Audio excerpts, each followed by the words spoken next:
Brilliant. Oh, thank you for the introduction. I have never had intro music before, so this is fantastic. Welcome, everyone. Thanks for having us all here at Essen. This is our first talk at Essen, and we're all really excited to be here. This presentation is Launching Your Board Game, Insights into Crowdfunding, Manufacturing, and Fulfillment. So this is going to be a talk, mostly questions and answers, Q&As, about anything to do with board games, crowdfunding, getting your games from marketing through the crowdfunding platforms, manufacturing, shipping, fulfillment, all the way through. So our panel of speakers here today. First, we have Maria Dutton from LaunchBoom. You're the Games and Product Launch Director. Yeah. And then John Humphrey from Spiral Galaxy, a Fulfillment Manager.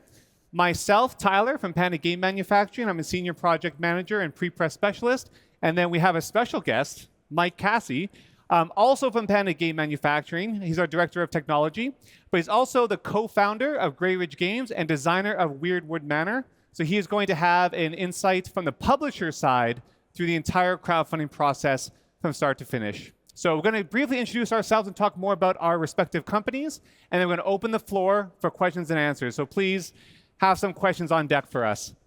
We'll start with Maria. Yeah, so at LaunchBoom, we've been doing crowdfunding for about 12 years now.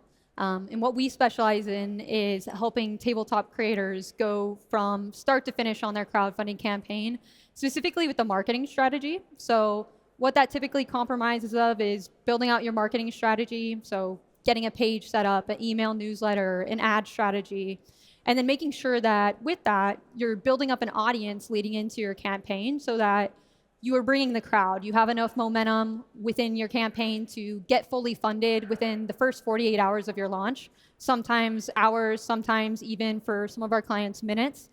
And that way, you are able to sustain that growth and then move into manufacturing after the campaign. But we have a lot of fun working with the different creators. We do board games, TTRPGs, TCGs. But really just what we focus on is guiding you throughout that process and working alongside you so you have a team that you can lean on if you're unfamiliar with what digital marketing actually looks like in practice. Awesome. Thank you. And myself, I'm from Panda Game Manufacturing. We are the world's best board game manufacturer. I'm a senior project manager, so I do initial consultations with clients. I do quoting. I walk you through the production process. I manage your project.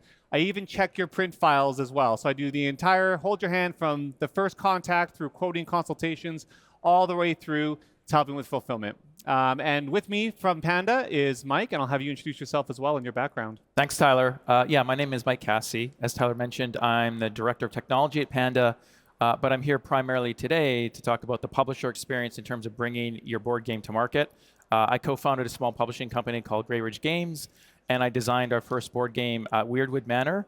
And as part of that journey, I had to learn all the ins and outs about how to basically get a game to market, how to build an audience before it actually came to Kickstarter, how to design and run a Kickstarter campaign, and how to then line up fulfillment and manufacturing after that. So if anyone out in the crowd aspires to be a publisher or designer and you're new to this, I'm the person to talk to.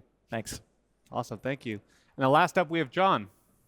Hi, I'm John Humphrey. I'm here with Spiral Galaxy Games. We are a UK-based fulfillment and distribution company. We are sort of the last portion of the chain that you get to in this complicated process.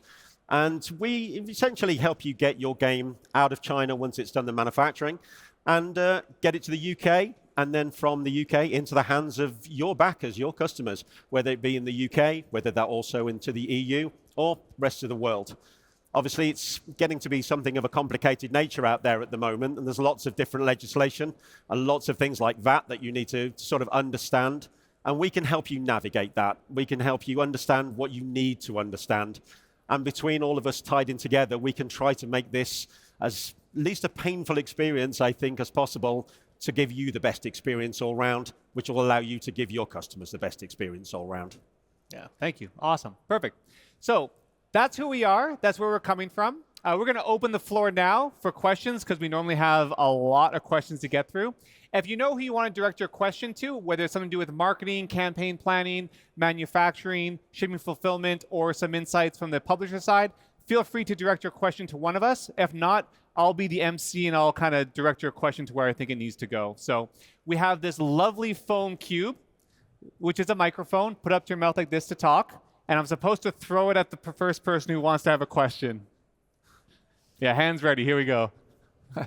Hey. Nice. Okay. Probably mostly a question on the launch side, because I assume later in the process it's more of a matter of paying up front, and just you render a service and we pay for it. But in the earlier part, is there also the concept of you taking a cut of the proceeds, or is it just a paid service? How does that usually work?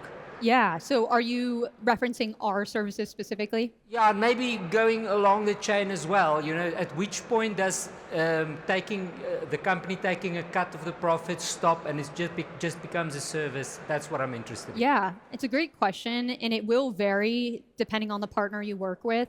I know for us at least, what we do is more of an upfront fee. We don't take any cut of what you raise. You do want to consider, of course, that each platform, GameFound, BackerKit, Kickstarter, they have fees they take. I believe the standard is like 5%, 3% payment processing fee.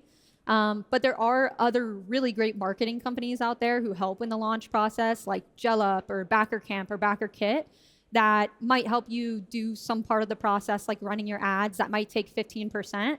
So it really does vary, because even though we don't, there are other teams that do. So you always want to factor that into your funding goal when making sure that you're also factoring in potential shipping fulfillment costs, manufacturing costs. So it's always good to have an idea of that and have a solid spreadsheet before going into the campaign. Awesome. Cool. Is there another question, anyone? Question, there we go. I like this, perfect. All right, can you hear me? Very good. So here's a very simple question. What kind of budget should I plan for in my very first game with no experience? What kind of budget should you ask for, or should you be planning for a campaign? Yeah, essentially, basically, if I have a game, let's just, for an example, make it a pure card game, which shouldn't be that expensive. But the thing is, how much should I need to basically get this on the road if I'm self-publishing? Awesome. Do you want to take over this? Well, I'll start by saying there are different buckets that you have to plan for. So obviously, and Tyler can speak to this, you're going to manufacture the game. There's going to be a cost to that. But before you can sort of get a sense of even what that cost is, from my perspective as someone who's brought a game to market, you kind of have to start with a budget to start to build an audience for your game. So the core to getting a game launched, from my perspective, a successful game, is you have to do the work to let people know that you've got a game. You've got to demo the game, to show the game, and that typically involves going to potentially larger conventions where the costs can be more, or smaller local conventions or unpubs or other gatherings where you can show people your game. So there's a cost around that, and it really depends on, as a new creator, what you can afford for time and cost, because it can be as little or as much as you want. If you spend less money and you go to less conventions, it's going to take longer to get people to know about your game and build that audience and build that interest. But that is definitely something that, from my perspective, when you first start to go down this road, to think about those costs initially. Travel costs, a booth cost. You might want to get up a small website so that you can kind of have a place to send people to when they see your game and you like your game. When you go to these conventions, you want to be able to get email addresses from people to sign them up. So that you build that audience, so that as things continue, eventually, if you're going to go to crowdfunding or you're going to approach a manufacturer to get the game launched, you have a sense of how big your audience is that you've already talked to. And then that's probably one of the first things in that process, is you're going to spend money just to let people know about your game before you even consider making the actual game. Right. And then for manufacturing, there's kind of two ways you can approach this. If your game is already fully designed, maybe you've prototyped it and you don't want to change anything about it, then you're probably going to have a manufacturing cost for that game that's not going to have a lot of wiggle room, right? What I do recommend, though, is if you are going to be approaching this as a newcomer, look for games on the market right now that are similar to yours in both components, in complexity, in content. Like if it's a long campaign game, a lot of writing, a lot of artwork, and find the audience as well for that game, and find out what the retail price is for those games, because they're going to be your audience, right? Those are the people who are going to be buying your game. So find out what a similar game is worth on the market and work backwards from there, because from there you're going to have to find out what your margins are going to be. You have to find out what your manufacturing costs can be, your landing costs, so all your shipping costs. Factor in any kind of marketing you might need into that as well. If Kickstarter takes a cut of every single game, right? If you have designer royalties, art royalties, that's all going to have to come in to build your budget from there, right? So like, how much of a margin can you have?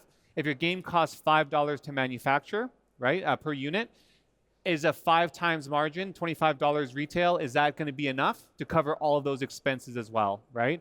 And that's what you, again, when you find that retail price, find out what your manufacturing cost is, and then you may have to make some adjustments. You may have to pull some content, you may have to make some sacrifices on components, or you might find out that you've got plenty of budget, right? Like people are paying 30 euros for this card game, and your card game costs $1 to manufacture, then you're in really good shape, right? So see what's on the market already. We have, walk around the spiel, you'll find plenty of games like yours, and then that will give you a good idea of where to go from there. I do want to have John, though, talk about shipping and fulfillment costs and even taxes, because that's something that can really bite you later on in the process. You want to have a talk about that? Yeah, absolutely. One of the things that a lot of people don't necessarily realize is you're entering into a global market here. And obviously, there's a lot of things that you need to pay attention to very early on. For instance, within the UK and the EU, it's now a legal requirement for you to actually charge VAT on all of the products that you sell. And it needs to be charged at the point of sale. This is where the depending on whether you're on GameFound or whether you're on Kickstarter, it needs to be charged there, which means you need to have been set up for this ahead of time. So it's, just into factoring sort of timelines as well, which is a question that often comes up, which is how soon should I contact you? When should I be reaching out? And the answer is there's no such thing as too early. The more information that you've got on hand, the more sort of power you've got to make sure that you're ahead of this. It's relatively simple in the grand scheme of terms. I would not be particularly scared about VAT and about taxes. There are lots of people out here who can advise you, make sure that you're on the right path and make sure that you are covered. Ultimately, all of the team here, we all go through this and we're all prepared to listen and explain this, put you through to the right sort of people. But once you've set this up, your actual numbers that you need to provide to most fulfillment companies like Spiral Galaxy, you don't have to think, well, I'm going to need thousands before they'll even look at me. We all start somewhere. Most of us who do board gaming start very low down. This is a hobby. This is a passion project for a lot of us.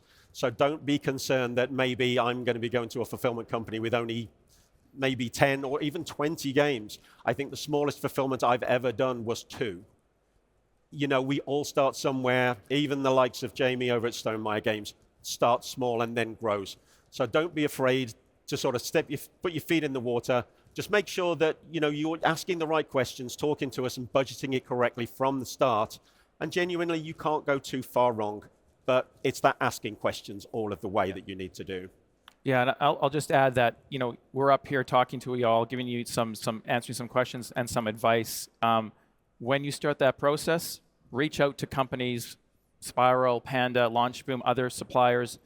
They'll happily talk to you. You can ask those questions. They're there to give you answers. They're there to help. I mean, it is obviously a big board game community that we're within, and the companies that work in that space tend to really care about people who are trying to create new projects, create new games, and get them to market. So ask questions, contact people early is always great advice. Hello? Mike? Thank you very much anyway. Thank you. Awesome. Next question. We've got one down here next to you. Next to you first. There we go. Thank you. Hi. Okay, Hi. it's working now. I wanted to ask regarding this wiggle room that you mentioned with the cost. What is one cost that you see in your in this chain and that you've seen with games developing that tends to be overlooked at? It's an underestimated kind of space, and then it turns out to be something bigger problem. Great question. So the question was, out of this entire process, what is like the one cost that always takes people by surprise that they did not plan for? Is that about right? Awesome. One of them is probably marketing budget. So I'm gonna throw this at Maria first, and maybe we'll go. Each of us will kind of, and you will definitely have something to say about this for sure. Go ahead. Yeah. So with marketing, I think one of the things that creators can overlook is that budgets will vary pretty significantly by different games and campaigns. So there's a lot of advice you might see on the internet of, oh, you might only spend 10% of what you need to raise on ads, or you might spend 20. And the truth is that your number is going to be very specific to your launch. So you'll want to do testing. This actually sort of goes back to the last question too. When you're doing testing, I recommend starting at about $80 a day in ad spend and testing different audiences, different creative, different text. So you can get a really good idea over a 1 to 2 week period, which will, 2 to 4 weeks. I recommend spending around $1,000 to $2,000 in ad testing budget to then get realistic numbers so that you can use those numbers and sort of build out a predictive model for how much you are likely to spend to hit your goal. Because you'll have a really clear understanding of then, okay, how much am I spending to get someone on my email list? And you can work those numbers backwards from there. But that is really important to do first to get that validation. Now, there's also costs that you might not expect, like an email marketing tool. Because as you're growing your audience, you might use something like MailChimp and it starts at $20 a month. But as you grow your audience and you hit bigger thresholds, which is a great problem to have, it might jump up to $50, $100 a month. So you want to plan for that in advance. And I would say those two things are things that can creep up on creators, but that's why it's really important to test to know on the front end, what is the cost associated with the demand for my product, so you have realistic expectations rather than just going off numbers from other campaigns. Cool, awesome. From the manufacturing side, again, I'm coming from Panda, so of course my perspective is from the one company. Every company could be a little bit different. In all honesty, there isn't usually any costs that jump out of nowhere. We're pretty straightforward with our pricing. Like, our price includes pallets, it includes the pre-production copy. It's all included in the quote. But that's not always the case with all manufacturers. Some manufacturers may not mention pallets at all or shipping cartons. You might not include a pre-production copy or other kind of sampling fees. So read your quote carefully when you get quotes from manufacturers, see what's included, and don't be afraid to ask as well. Any other hidden costs? I mean, if there's any kind of reprint, so if there's like an error in your rule book or something that happens after mass production, that could get you. But there are so many quality control checks along the way that it happens very rarely. So I don't have too much to add to that. But I'm going to let Mike let me know if there's anything that that can come up. Well, I'll echo Tyler's comments. From my experience, the manufacturing costs were the easiest thing to lock down and not have variability with, which is a good thing because ultimately that's your biggest cost for the entire cycle of bringing that game to market. On the marketing side, speaking to what Maria was talking about, for our campaign for Weirdwood Manor, we had just over 5,000 backers and we did almost $500,000. But we spent probably about $30,000 on ads to get to that number. That was not a number that I had in mind going into the campaign, so that was certainly something to take into account.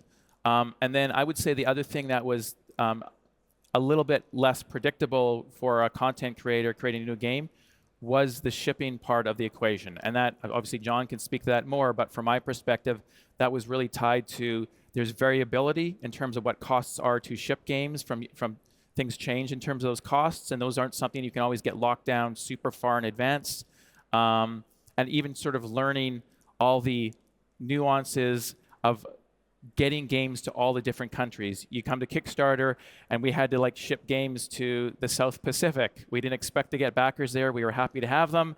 But that's an expensive place to ship a game to. So trying to figure out what those costs are ahead of time and know what to charge a backer so you don't lose money on a pledge is something you have to figure out. So for me, the manufacturing was the easiest.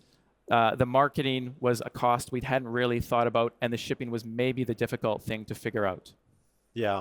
I mean, as far as fulfillment is concerned, the prices that you're going to get charged to actually ship your product to a backer are fairly sort of static year on year. And it's all based, I mean, certainly at Spiral Galaxy, it's based on the weight of the product and where you're actually shipping it to. And based on that, it's fairly easy to sort of get an idea of what it's going to cost and ultimately what you're going to have to charge your backer.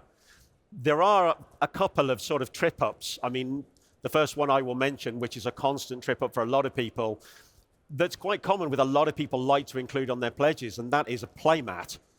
A lot of people will have a sort of fairly regular sized board game, and then they'll have their luxury mat, which can come in at quite some enormous sizes sometimes. And what you don't realize is we can't necessarily always put those together in the same box. And if we're not putting them in the same box and we have to ship them separately, that could suddenly come close to doubling the price that it costs you to ship out. Now, if you're already aware of that at the time, ahead of time, and you are charging your backers for that, then it's not a problem. But if you go into this not understanding that situation, it can catch you a little bit by surprise. So that is a fairly sort of static cost that you can always pretty much be certain of what it's going to be. The one area that becomes difficult and where we've seen a lot of issues in the past is in your freight shipping. It only takes a sort of a small global effect, and you can find that freight shipping is going very, very out of where you had predicted. So it's always useful on these to make sure that you always stay in touch with your fulfillment company to find out what that's actually going to cost. Now, for somebody like Spiral Galaxy, while we can offer you that freight out of China or out of the US or wherever you get your manufacturing done, you are free to use any sort of freight company that you want to use. You're not sort of just tied down. But we're always there to give you an idea of what it's going to cost. And ultimately, though, there is always going to be a little bit of guesswork. And unfortunately, it can catch you out somewhat. So try to bear that in mind, that when your landed cost hits, you might have to have some wiggle room to make sure that you don't find yourself sort of in the hole for more than you had expected. As a rule of thumb, as you get costs in from suppliers, take those costs and just add a healthy percentage to them as a bit of a padding, so that you know, in a hopefully worst case scenario, you still can manage those costs. Absolutely. Yeah. Yeah, excellent. Yeah, it's a good question, and kind of brings up a follow-up question for myself to ask all of you. Knowing these unknown costs, these surprise costs is one thing, but mitigating them is another, right? So what are some things that you could do as a creator to prevent any of these unknown costs from coming up? And I'm going to start with one, which is kind of shipping related. What I see in a lot of new Kickstarter campaigns, crowdfunding campaigns, is I see a lot of SKUs. SKUs as in barcodes, as in separate products. So you may have like the retail version and the deluxe version and the exclusive add-on and the early bird card and the art prints and the first player token and the this and the that and the that and the that. All of those are individual barcodes, and the more SKUs you have for a fulfillment company, it's going to cost you more and more for them to pick and pack, right? Every backer is going to have like 5 out of 8 options or 6 out of 12 options or one of these, one of those, one of those. That's going to really spiral out of control very quickly on the fulfillment side. And even manufacturing, because now we, as a factory, we have to assemble all these little things here, little things there. Everything has to have a barcode. So now we're printing off barcode stickers. Now we're putting packaging to protect it, the different shipping cartons. That just adds up so much. And the majority of it is unnecessary. And maybe you can talk about this as well. Yep. You might think you want to just keep throwing stuff at backers and more options, more of this. I think honestly, more than often, less is more when it comes to stuff like that, especially for a new creator. So that's my tip to kind of mitigate a lot of manufacturing and shipping unknown costs. But you don't want to add any? Yeah. Yeah, I mean, when we came to our Kickstarter campaign for Weirdwood Manor, we had a standard and a deluxe version of the game. That's all we had. When the campaign launched, we had great traction in the first 48 hours, lots of backers, and lots of backers asking for other interesting physical rewards. We had planned our rewards in advance. We knew exactly what it was we were going to manufacture in addition to the game. We kept it fairly small and straightforward. And when we had other backers ask us for things, there were some really great ideas, cool ideas we hadn't even thought of. But we were honest and straightforward with the backers and said, we're just not going to do that. We had not planned to do that. We are not going to add the risk to our campaign and adding things that we couldn't be certain we could manufacture and ship in a timely fashion. And I know a lot of campaigns don't do that, but in our campaign, our backers really liked that. It was a good thing. People, I think, found it refreshing and honest for us to say, hey, we're a first-time creator. We're not going to bite off too much and risk basically not being able to fulfill in the campaign or adding on costs that are going to basically ultimately affect our backers and our ability to give you what you wanted to. So I think trying to keep things simple if you're doing this for the first time is a really, really good approach. Absolutely. From a fulfillment point of view there, a single SKU is so much easier to ship than 10 or 15. And it allows you to focus on what you're doing. Focus on a nice, simple product that your backers can see. They know exactly what they're getting. I mean, there's a lot of talk about this whole fear of missing out on projects. Sometimes it's easier just to avoid all of this and the creep that you sometimes get as you keep adding in more and more promos, more and more expansions, which ultimately then throws more and more cost. Keep it simple. Certainly on your first project, if you've got a grand plan for a huge game that's been your sort of dream for a long time, keep developing it, but put something out basic first. Learn the process. See where all those pitfalls are before you inadvertently sort of fall into them, really. Cool. Is that okay? Do you want to add anything more to that? Yeah, I was thinking on the marketing side, and I really think it comes down to prioritizing return because, I mean, ad strategy, and you know this, Mike, is going to be what drives the majority of your pledges.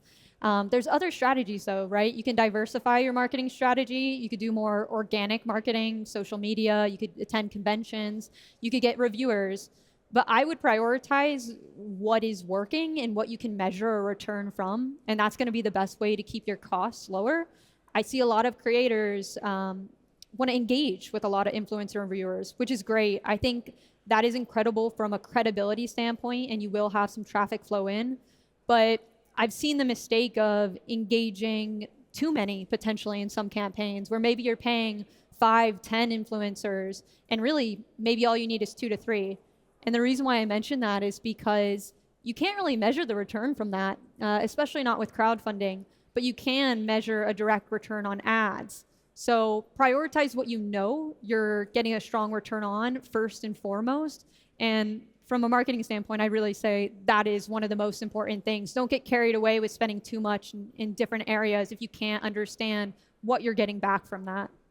Yeah, that's great advice. Yeah, thank you. Awesome. That was a long-winded answer, but hopefully we covered a few different a few different parts there. Thank you. Next question. Did you have one, sir? Yeah, so what would be the minimal amount of copies I should calculate with? Because I saw on the Panda page, it's from 2,000 upwards, so... Yeah, so the MOQ, a minimum order quantity, I get this question a lot. Different manufacturers will have different MOQs. That's the minimum order you can order for us to manufacture. For a mass production facility, it will normally be relatively high because they use mass production machines, Heidelberg printing presses, offset printing. It costs just as much to set up and print one game as it does to print 100,000, right? It's all about the setup cost. So mass production manufacturers will normally be, the lowest is normally 500 for some manufacturers, maybe 1,000. Most manufacturers are 1,500 or 2,000, right? Panda, for a simple game, can be 1,500 units. For a more complicated game, especially with custom plastics, 2,000. It's not that we can't do lower. It's that it's so astronomically expensive that it's just not really worth doing less than that for mass production. But there are print-on-demand printers who can do lower than that or can do any quantity.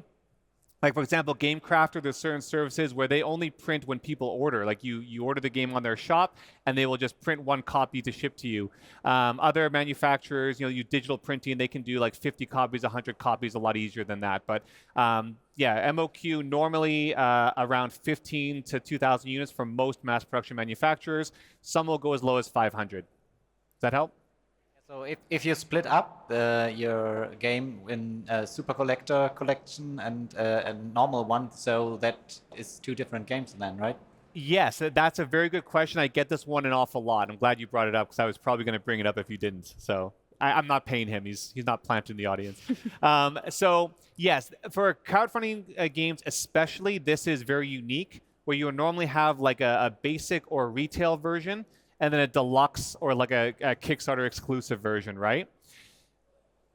And it's not necessarily two separate games because the majority of the components are common between the two versions. So as an example, you may have like the box, the game board, the rule book, and the cards are identical for both. But for the retail version, you use punchboard tokens, cardboard tokens, and for the deluxe, you use like custom silk screened wood, right? So in that case, we kind of, from a manufacturing side, we actually have 3 products that we're producing. We're producing the common components that are the common between both, and then the retail exclusive components, and then deluxe exclusive components.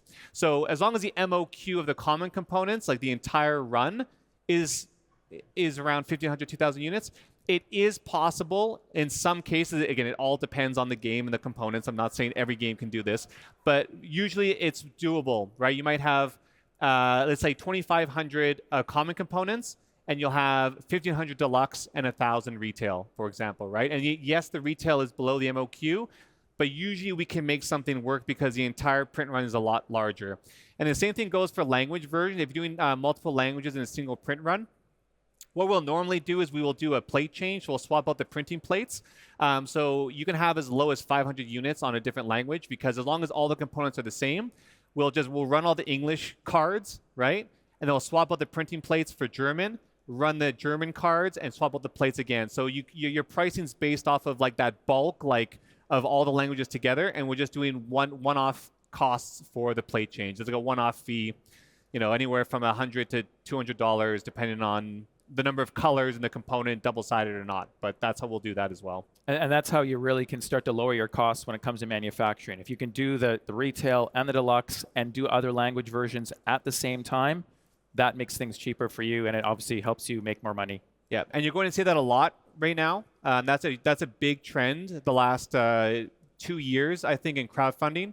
Normally, you'll run like an English or the main version, maybe German or English. You'll run that first, do the crowdfunding campaign, run that language. And then if you're going to get localizers, so Spanish, Portugal, different regions, different languages, you would, at Essen, for example, right, you would have a meeting with those publishers, show them the English version of your game.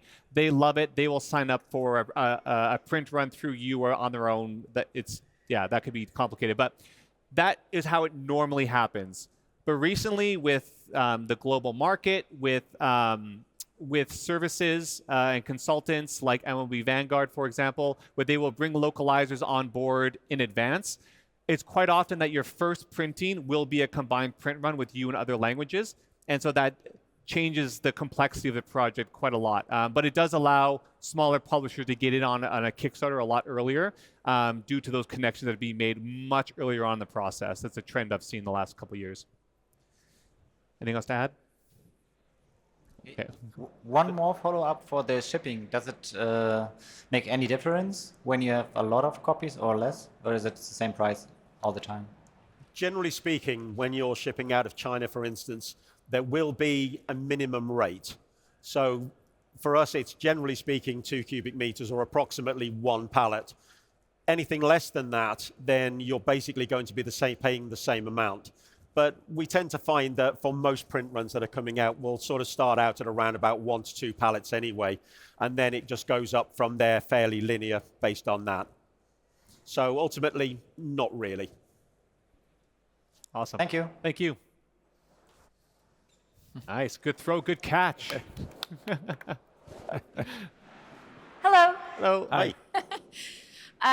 So my question is, how do you get to the order of magnitude idea which you plan towards? So assessing demand ahead of time, assuming you've play tested, you think you have a good game, you have a large addressable market of some kind. How do you understand if you're making 500 copies of a game or if you're making 500,000 copies of a game? I'm so glad you're here, Mike. Take this one. So the answer to that depends on how you're going to get the game to market. If you're going to bring the game to market via crowdfunding platform, the answer to that question is relatively easy. You're going to launch your campaign and you're going to see how many games people want to actually buy from you. There are obviously other complications about going to crowdfunding, but one of the nice things is that you're essentially using that as almost a pre-order system. You run the campaign, You know how many games you have to manufacture for your backers. And in our case, we manufactured some additional games because we knew it was going to be going to retail in certain places. You can have those conversations with companies who will basically act as an intermediary to get it into stores. They can give you some advice about how many copies they think they would want to order from you or have on hand to sell to retailers. So if you go to crowdfunding, that's one of the biggest benefits. It reduces your risk as a creator so that you're manufacturing only to what you know you're going to sell. If you're not going to crowdfunding, then, and I haven't been down that road directly, it's a lot more difficult because you are basically then you have a game where you have to either, you're going to take a lot more risk. If you've gotten some attention, you've built up an audience, and you've got maybe a bit of a buzz at a convention or two, there'll be distributors out there who might still have a conversation with you and say, hey, we think we might be able to sell these many games to our bricks and mortar stores that we deal with. But one thing to be really aware of is when you talk to these distributors, almost all of them are not paying for those games up front. So the risk still sits with you. They're saying, yeah, we'd love to take 500 of your games, but there's no guarantee that they'll sell 500 games to all these stores. So you're taking on risk. And I would say, from my perspective, if you're a first-time creator, it is absolutely worth going through a crowdfunding platform to reduce that risk and reduce that uncertainty. Even if you're going to keep that first campaign being like a really small one, there is nothing wrong. There's so many creators who now make a lot of big games and sell tons of them, who did a first campaign that maybe funded with like $30,000, and they sold like, several hundred copies of the game maybe or something like that. It's fine starting small and not taking on the risk, in my opinion, so that you can learn how that goes, you can get a game out there, build a little buzz, and then go on to your next game. In my particular case, a combination of luck, maybe designing a decent game and a bunch of other things let us do a really good campaign to begin with, but we were also prepared to go to Kickstarter, and maybe we were only going to fund $50,000 worth of games, and that would have been fine too. So Kickstarter, you'll know those numbers. If it's not Kickstarter, there's a bit of guesswork and a bit of crossing the fingers and hoping. Makes total sense to do demand sensing that way. Can I ask, every Kickstarter I've seen has a goal number. How do you arrive at a goal number in that way? Because yeah, it's a great question. So from my perspective, the goal number is you can look at how many games that you need to manufacture at a minimum. So for example, if you're going to work for a particular manufacturer, before you come to Kickstarter, you've already gone through the process of figuring out how much it's going to cost to manufacture your games for a certain number of games. And if there's a minimum run of games, then you might set it based on that. So if you work with Panda and you've got a small, simple game and you know you're going to do 1,500 copies and it's going to cost you, I don't know, a certain amount of money for that, then you'll basically figure out that cost, the cost that you need to make in addition to that, hopefully, to cover other costs, and you'll set that based on that number. There is a little bit of a psychological aspect to that number, though. Sometimes in figuring those calculations, the number might feel too low.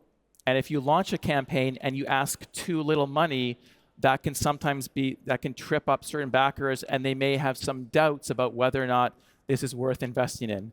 Conversely, if you set that number too high, the same thing happens. So it's a little bit of sort of magic about filling that out. And it also dovetails with how much buzz you're getting about your game. We got pretty good buzz before the Kickstarter. We got some good reaction. We'd built a list, an email list by going to conventions. We had 5,000 people on an email list who we had already been sending newsletters to. We knew that we had enough people interested in the game that we could bump that initial funding goal up a little higher than what we really needed. And we thought that would be okay. very cool. Thank you. You're welcome. I'll just pass to Maria real quick. You can go ahead and pass the mic. That's cool. But I feel like you have a lot to say about setting funding goals and the psychological aspect of this. Do you want to have a share some insights into it? Yeah, and so it sounds like you've seen a lot of Kickstarters. You've probably noticed that there are some campaigns that set their goal at 10 to 20K and they're raising 50 or 100 or 500,000. They definitely are not only needing 10 to 20K to bring it to life. And so the reason why you might set that is sort of like what Mike said. You set it too high, you're launching at a higher risk. You want to have momentum going into your campaign. You set it too low, it's almost like a bit of a joke. Now, my recommendation is sort of what I was saying earlier, is you want to do testing. Even though crowdfunding reduces risk, it's still a risk. You're still investing a lot of money into marketing. And so if you can do testing for 2 to 4 weeks, you can get an idea on your average costs.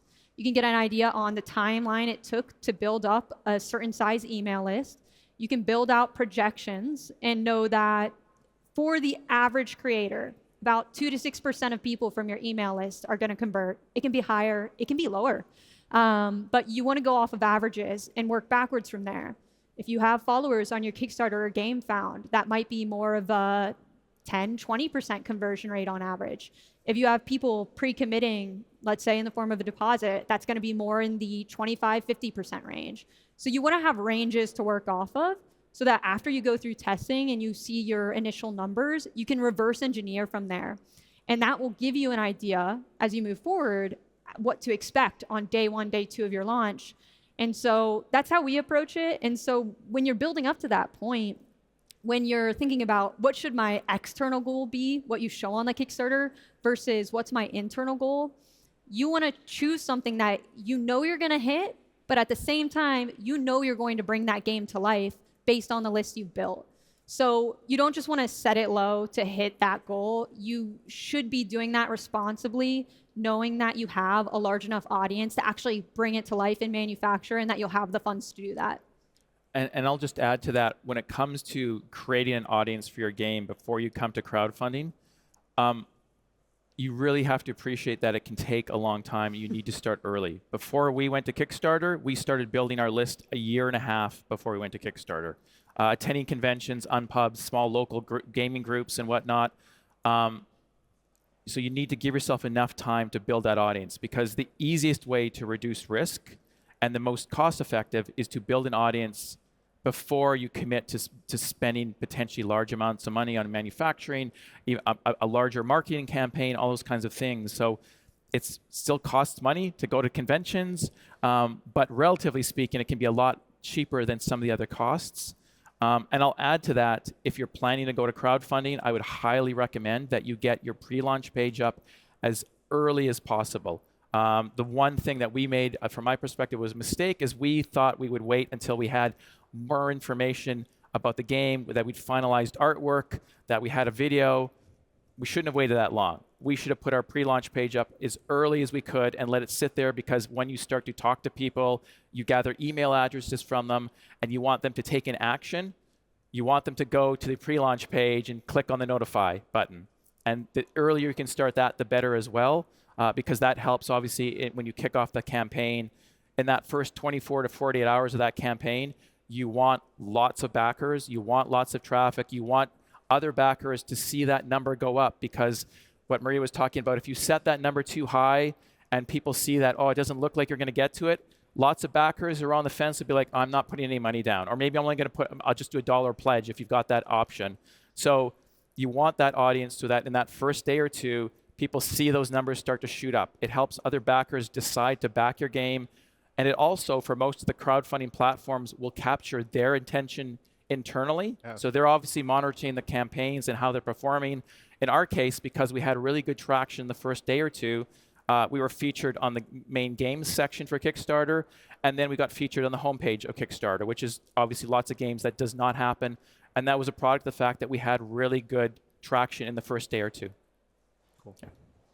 Cool. Awesome. Go ahead. Sorry. I have seen a lot of checklists in the internet about preparing for the Kickstarter campaign, but I think it's so individual. And I want to go to with Launchboom.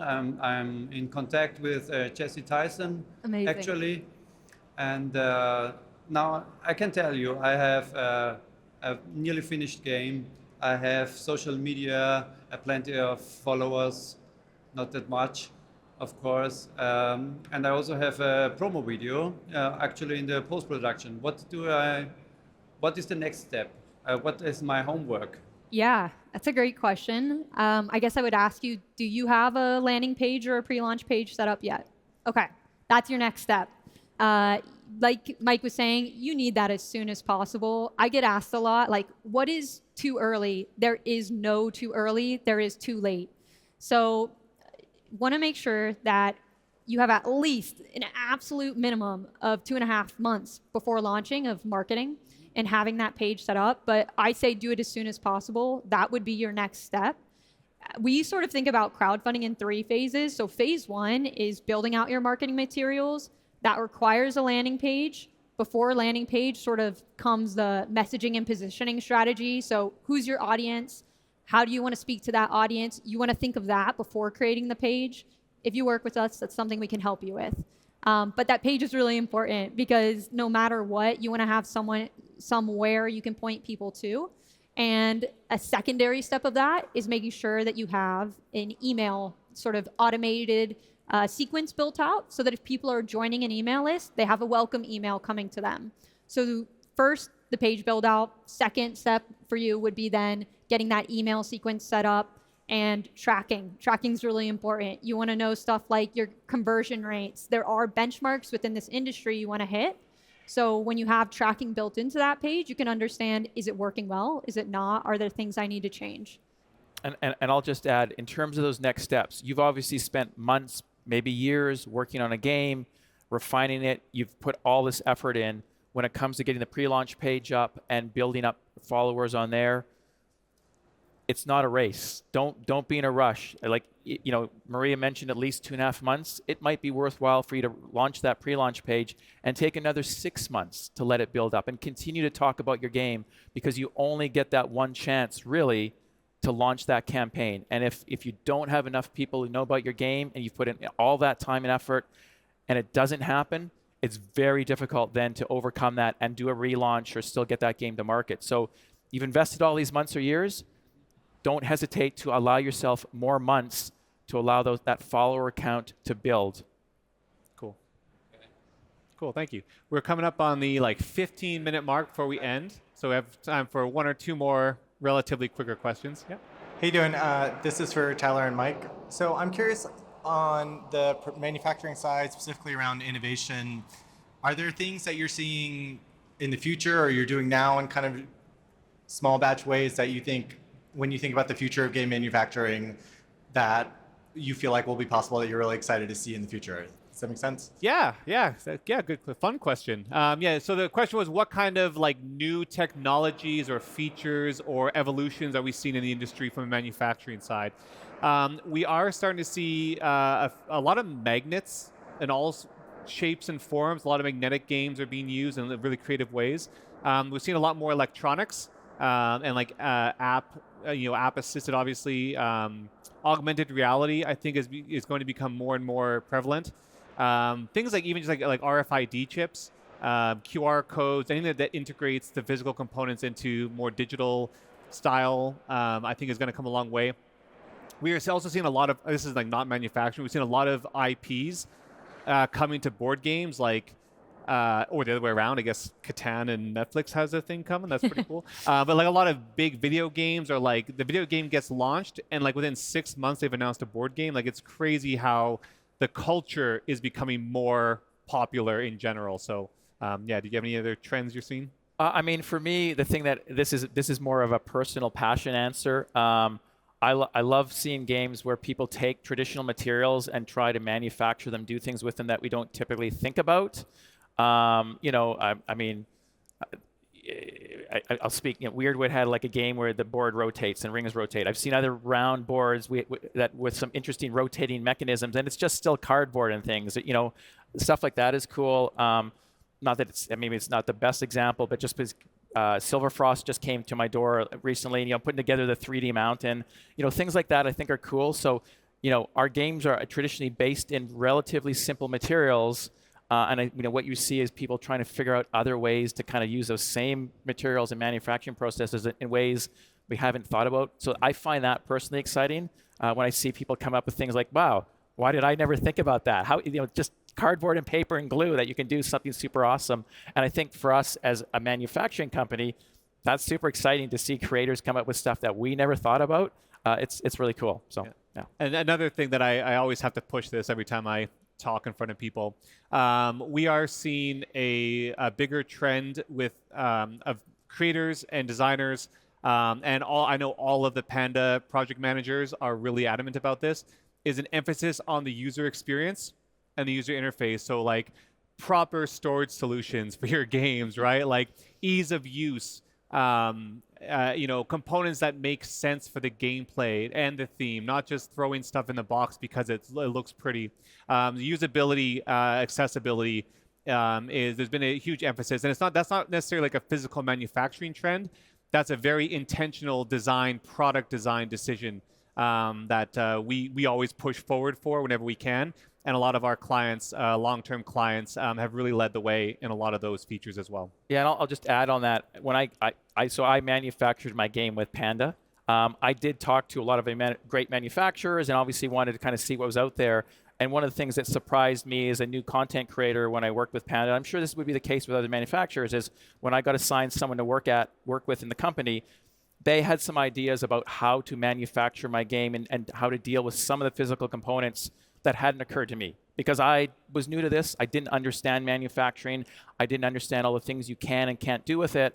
And so that was kind of a nice process. And coming back to, I think, to an earlier question about if you're doing this the first time, the companies that you will talk to in the industry, the established companies, are there to help you. So they'll answer questions, they'll make suggestions, and you'll find as a first-time creator, it's a really cool thing to feel supported that way with the companies you choose to work with. Cool. Awesome. We have like time for one more quick one. Yep, sure, yeah. Maybe a question to Mike. Before the Kickstarter process, so creating that buzz, going to conventions and so on, I'm thinking practically. So I have a prototype, maybe my game is finished, artwork's finished. I have a single prototype. Is that what you can take to a convention, or are we talking a few copies generally? We literally had one single prototype initially that I managed to manufacture with Game Crafter, and I think maybe a little bit of stuff from Panda early on, managed to cobble it together so it looked like a pretty good game. And we went to Gen Con with that, we came to Essen with that, and showed people the game and let them sit down, explain it. So yeah, it was, for us, that simple. So yeah, you can do it with one or two copies. Yeah, absolutely. Awesome. And before that, you're dealing with copies that look less good, and going to even smaller game groups and say, hey, check out my game, and this is what I'm working on, and getting feedback. And some people will be like, this looks awesome, and they'll go tell their friends about it. It is an organic process, and you have to have the time to do that. So allowing yourself the time to do that, it's absolutely worth it. Awesome. Cool. I'm going to do some closing remarks, but before we do, I just want to say a few things. After the show, we're all going to be hanging out over on this side of the stage. So if you have questions that we didn't answer on stage, we're going to hang around for a while, so please come see us. And also, we'll be around the show. So you can find us. Where can we find you? Now and forever. Yeah, I'll be walking around the show. We don't have a booth here, but you guys can always contact us at launchboom.com if you want. Again, we'll be over there. I can give you a card, but our website's the best place to find us. How about you? Yeah, so likewise, we'll be at the show. We do have a booth in Hall 5, K115. We won't always necessarily be there as we're taking a lot of meetings, but you will see us around. There's quite a few of us walking. If you see us, just please don't be afraid to just grab us. We've got cards, we've got flyers, and we're always happy to talk. Likewise, at the end, we'll be at the side. We've got plenty of leaflets and bar cards. Just come up, grab us, and we can sort of start on a chat. Awesome. Panda, we're at the show. We have a booth, 5F100. If you walk through these doors and go around the corner into the kind of B2B section, you'll see us on the wall in Hall 5. And you also find us online, pandagm.com. There's a question about checklists for marketing. We have a checklist for like what you need before you manufacture. Go to pandagm.com/tools, and there's just a ton of really helpful tools and guidebooks. At the very bottom of that page, there's a checklist as well that I recommend you check out, because it talks about crowdfunding as well. So yeah. I know that this was a lot of information. Some of you may have known some of this. Some of you, like, you've never even heard of MOQ before. Like, it's all new to you. creating a crowdfunding campaign, it's not going to be easy. It's going to be hard. And it's not going to be simple. It's going to be complicated, but it's not impossible, clearly, because this industry has grown on the back of crowdfunding, for sure. There's a lot of technical skills you might need to acquire, like how to run Facebook ads and how to do taxes and fill out VAT forms and things like that. But it's not impossible, right? I think all of those little hard skills, technical skills, those can all be learned. But as a as a creator, I think there are 3 things that you need to have to be successful. 1, I think you need to be a lifelong learner, right? Which you are, because you came here to listen to us and to learn, right? You already are a learner. You are a board gamer, which means like for fun, you learn stuff and then apply it. So you've already got that off, right? You've ticked that off. Second thing I think you need fundamentally is you need to be a creative problem solver. Chances are most of you have created the game, you've designed the game that you are going to be crowdfunding, which means you have gone through so many problems. You have so much conflict management with partners and playtesters, so many creative decisions. You've already done all that. So you can check that off the list as well. You're a learner and you are a creative problem solver. And the third thing I think you must have is you need to be passionate about it. And I don't think you'd be going through this if you weren't extremely passionate about your project. So as overwhelming as this might seem right now, you've got the 3 things already down. The rest of it, I'm going to add a fourth. Add a fourth. Here we go. I'll add a fourth. Be honest and authentic with what you're doing. Yeah. Always. It's a great community. You're going to do something because you're passionate about it. You want to see this thing actually come and have its own life. Stay true to what you're trying to do and just be honest and authentic with what you're trying to create. That's really helpful. Yeah. Yeah, it's a wonderful community to be a part of. And thank you from all of us. Thank you for having us, for your questions, for being engaged. And like I said, we will chat with you off to the side. Anything else to add? No. No? Okay.